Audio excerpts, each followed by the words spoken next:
So ito mga ka-farmers, meron tayo ditong 4 na lalaki o rooster.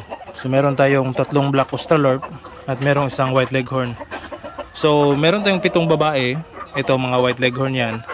So bakit hindi maganda na maraming lalaki sa isang breeding pen? So yan ang ating tatalakayin ngayong araw na ito.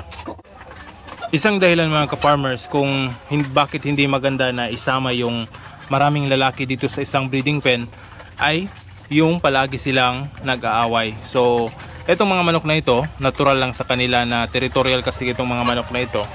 So natural lang sa kanila na mag-aaway sila dahil mga lalaki sila. So ito, mayroon tayong 4 na rooster dito, 3 dito yung black Australorp. At ngayon, nagsisimula na silang nag-aaway. So ano nga ba yung dahilan kung bakit nag-aaway yung mga manok na ito? So ang rason kung bakit nag-aaway sila ay dito sa mga babae na ito. So nag-uunahan sila kung sino ang kanilang masasampahan sa mga babae na ito. Ito meron tayong 7. So nag-uunahan sila kung sinong makakasampa sa kanila.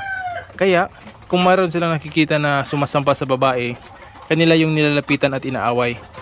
So yun, doon na nagsisimula yung pag-aaway ng ating mga rooster. So ang rason mga ka-farmers kung bakit hindi maganda ipagsama-sama yung mga lalaki ay yun na nga, yung mag-aaway sila. At kung nag-aaway sila, itong ating mga babaeng manok na mangingitlog na sana ay mai-stress. So bawal ma-stress itong mga babae dahil paitloging mga manok ito. So kapag na-stress sila, maaring hindi talaga sila magbibigay o magproduce ng mga itlog. So ngayong araw na ito ay tatanggalin natin itong mga rooster na nandito. Siguro magtitira lang tayo ng 1 piraso na rooster. So ang ratio niyan, 1 rooster sa 7 babae. So dito meron tayong 7 babae, kaya 1 rooster lang yung ititira natin. At papaliguan natin, pupurgahin para mangingitlog na ito. Although meron nang nangingitlog dito, siguro 1 or 2 pa lang. So yung iba ay hindi pa dahil sa tingin ko na-stress na sila dahil itong mga rooster na ito palaging nag-aaway. So yung mga babae sulpot doon, lipad doon dahil nagugulat sila dahil nagpapaluan na itong mga rooster natin. So ito, maganda na ito dahil nangangasta na itong mga rooster natin, pero hindi natin hayaang ma-stress yung mga babae. So ang purpose lang naman natin dito sa mga inahin natin ay makapag-produce ng itlog. So hindi natin i-stress yung mga babae. So yan yung dahilan din mga ka-farmers. Maraming nagtatanong sa inyo na bakit hindi nangingitlog yung manok ko. Isang dahilan doon ay stress. So hindi makapag-produce ng itlog yung mga manok kapag stress sila. Alright. Dito naman sa Bardrack na breeding pen natin, ito yung mga pullet. So ito yung bago pa lang nag-umpisang mangitlog. So ngayon, na araw na ito ay nilagyan natin ng rooster. Yan. So Bardrack yung nilagay natin na rooster dito. Pero papalitan din natin yan ng white leghorn. Dahil ang gusto ko ay itong mga Bardrack ang ipapares ko dyan, i-crossbreed natin sa white leghorn. Pero ngayon pansamantala lang at para masanay din sila dahil first time nilang makasama yung isang lalaki na rooster. So sasanayin muna natin sila bago natin palitan ng ibang color o ibang kulay na rooster. So nga pala mga ka-farmers, noong isang araw ay merong bumili sa atin dito. So hindi natin mapaghindian. So bali itong mga rooster na ito, meron tayo sanang 7 na rooster. So meron tayo sanang 7 rooster, kaso 7 rooster, 7 babae na Bardrack, pero merong bumili ng isa, so pinagbigyan na lang natin. At ito na ay itong 6 na natitira, ito na lang yung gagamitin nating breeders. So kung magpo-produce tayo ng pure Bardrack, sila itong rooster na ito at saka yung babae na yan kapag gusto nating magpalabas ng Bardrack. Pero kung crossbreed naman, pwede tayong gumamit ng itong mga Bardrack na babae at saka white leghorn na lalaki. Pwede ting black Australorp yung gamitin natin. So ayan. So papaliguan din natin ito, pupurgahin siguro bukas na para ready na sila. Isa lang natin sa breeding. So meron pa ding medyo bata pa dito katulad niyan. So itong mga yung ibang kulay dito, tatanggalin natin yan, ito-transfer natin sa ibang pen at i-concentrate na lang natin dito sa mga Bardrack na nandito.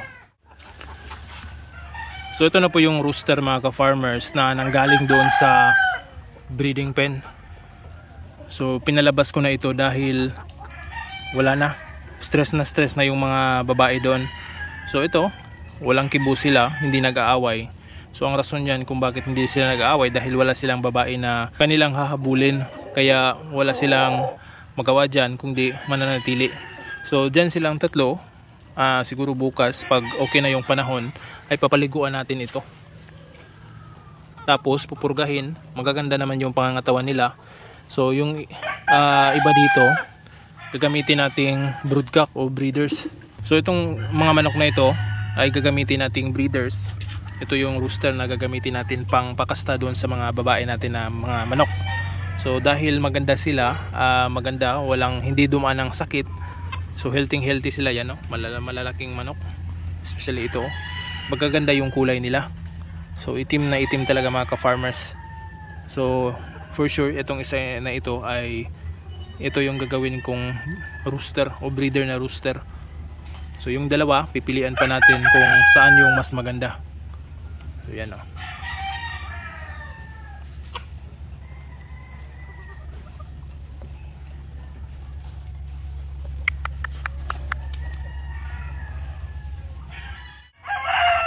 Dito naman, ito yung mga white leghorn natin na mga babae.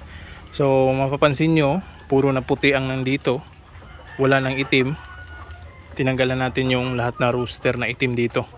Although meron pang isang rooster na natitira. Yan. So yan, oh. Pero isang rooster dito, iniwan ko lang yan dahil white leghorn lang naman. So isa lang na rooster at 7 babae ang nandito. So mapapansin nyo, hindi na sila palaging hinahabol. So relax na relax sila. Hindi kagaya nung nandito pa yung 3 rooster na Black Australorp na stress sila. Dahil palagi silang kinakastaan o sinasampahan. At kapag sumasampa yung isang rooster, yung pangalawa namang rooster ang susunod. So nag-aagawan yung 3 rooster kung sino ang makasampa sa isang babae na manok natin. Kaya mapapansin nyo yung kanilang mga balahibo ay madumi dahil palaging pinapatungan ng mga rooster ng mga Black Australorp na 3. So ayan, oh. Madumi yung kanyang balahibo dahil pinapatungan sila. So ngayon ay medyo okay na sila, hindi na stress, wala nang hahabol sa kanila na mga rooster. So yung isa kanina nangingitlog o nangitlog dyan sa lupa, siguro bukas gagawa natin ito ng pugaran. Katabi nun, yun, pugaran yun sa kabila. So siguro maglalagay tayo dyan ng isa or dito nga, dito ba.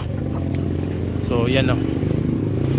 So ang gagawin natin dito sa mga susunod na araw kapag maganda na yung panahon, papaliguan natin ito at pupurgahin. So pagkatapos nun ay breeder pellets na yung ibibigay natin sa kanila o yung GMP4 na breeder pellets para palagi na silang umiitlog. So after mga siguro 1 month na pangingitlog nila, by the time na yun mga ka-farmers, malaki na yung kanilang itlog, saka natin pwedeng i-breed itong mga manok na ito. So it's either lalagyan natin ito ng barred rock na rooster dito, yun na ang gagamitin natin i-cross sa mga white leghorn, or di kaya white leghorn pa rin yung gagamitin natin para makapag-produce tayo ng pure breed na mga white leghorn. So good for materials na yun mga ka-farmers. So ayan, no. So relax na sila. So yun lamang sa video na ito. Alright.